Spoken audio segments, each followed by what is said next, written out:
राधे राधे, जय श्री कृष्णा। मेरे दिमाग में एक बात चल रहा है काफ़ी समय से, लेकिन मैं आप लोग के समक्ष बोल नहीं पाई। बहुत सारा कारण है। मेरा तो बोलना, मैं बोलूँगी किसी और को समझेगा कोई और, फिर बुरा लगेगा कि किसी और को ऐसा होता है मेरे साथ। खैर कोई बात नहीं, सबकी अपनी अपनी मानसिकता है। जब एक लड़का बड़ा हो जाता है, उसकी शादी हो जाती है और उसकी बीवी जब प्रेग्नेंट होती है, तो उसे सिर्फ इतना ही उसकी मानसिकता काम करता है कि मेरी बीवी परेशान है, मेरी बीवी तकलीफ में है, मेरी बीवी दुख में है। उस बंदे को ये नहीं समझ में आता कि इतने ही दर्द से, शायद इससे भी ज़्यादा कठिनाई से मेरी माँ मुझे जो है कि पैदा की होगी। जब मेरी माँ के पेट में मैं था तो इससे ज़्यादा बुरा समय मेरी माँ देखी होगी, क्योंकि आज के समय में तो हर सुविधाएं हैं, बहुत सारी उपलब्धियां हैं हमारे समाज में। वोमिट होती है तो दवाइयाँ हैं, तुरंत डॉक्टर को दिखाया जाता है, बेड रेस्ट किया जाता है। लेकिन उस ज़माने में जब हम पैदा हुए थे या मेरा भाई पैदा हुआ था, उस ज़माने में इतनी उपलब्धियां नहीं थी, इतनी संसाधन नहीं था कि और ऐसी सासू माँ नहीं होती थी कि तुरंत डॉक्टर को दिखा दें और आगे पीछे घूमती रहे। तो मेरे कहने का मतलब ये है ना, हर भाई बहन के लिए ये वीडियो है। जब एक लेडीज प्रेग्नेंट होती है ना, तो उसको लगता है कि उसको शायद लगता होगा कि मेरी माँ भी मुझे इसी कष्ट से पैदा की है, तो वो अपने माँ की तरफ और आकर्षित होती है, अपनी माँ की तरफ।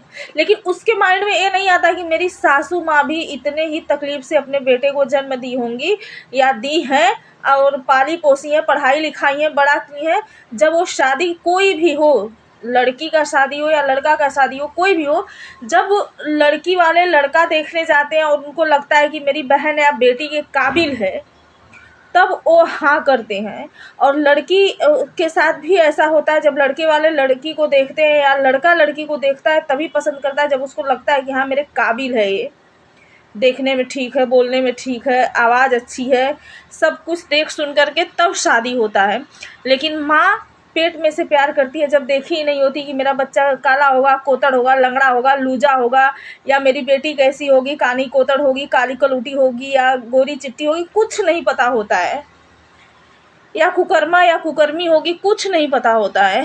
फिर भी माँ पेट में बच्चा आते ही खुश होती है और बहुत खुश होती है, और बहुत सारी कठिनाइयों का सामना करना पड़ता है। तो मेरा ये वीडियो बनाने का बस इतना ही मतलब था कि जब कोई बहू प्रेग्नेंट हो ना, तो उसके दिमाग में ये बात आनी चाहिए कि मेरी सास भी इसी दौर से गुजरी है, और उस बेटे को भी ये आनी चाहिए जो अपनी बीवी के आगे पीछे घूमता रहता है ना, कोई अपने भी पर्सनल नहीं लेगा, तो उसको भी ये उस समय ध्यान आना चाहिए कि मेरी माँ भी मुझे इतने ही तकलीफ से पैदा की है, और माँ का और दर्जा बढ़ जाना चाहिए, माँ के लिए और प्यार बढ़ जाना चाहिए।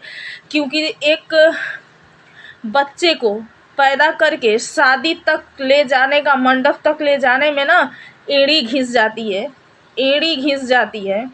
एक मेरे पास है बेटा, अभी 16 साल का है, 16 प्लस का है।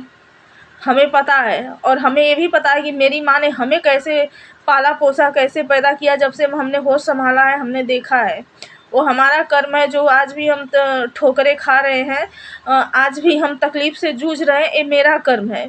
लेकिन मेरी माँ बहुत ही मुश्किलों से हम लोगों को पाली पोसी और पढ़ाई लिखाई है। मेरी दादी का बिहेवियर अच्छा नहीं था, मायके में रहती थी, बहुत तकलीफ़ें झेली हैं हम लोग की मम्मी हम लोग के लिए। लेकिन आज हम लोग खुद जो है कि कुछ भी मम्मी को बोल देते हैं, और बहुत सारी चीज़ें इसमें मैं बहुत खुल के नहीं बोल सकती हूँ कुछ चीज़ें, क्योंकि बहुत बुरा लगता है बहुत लोगों को। तो मेरा सभी भाई बहन से यही गुजारिश है कि आप लोग प्लीज़ इस पे ज़रूर एक बार मेरे बातों पे गौर फरमाइएगा, एक बार ध्यान से सुनिएगा, इसके बाद समझिएगा कि बात में सच्चाई कितनी है और कितनी गहराई है इस बात में। बहुत बहुत धन्यवाद।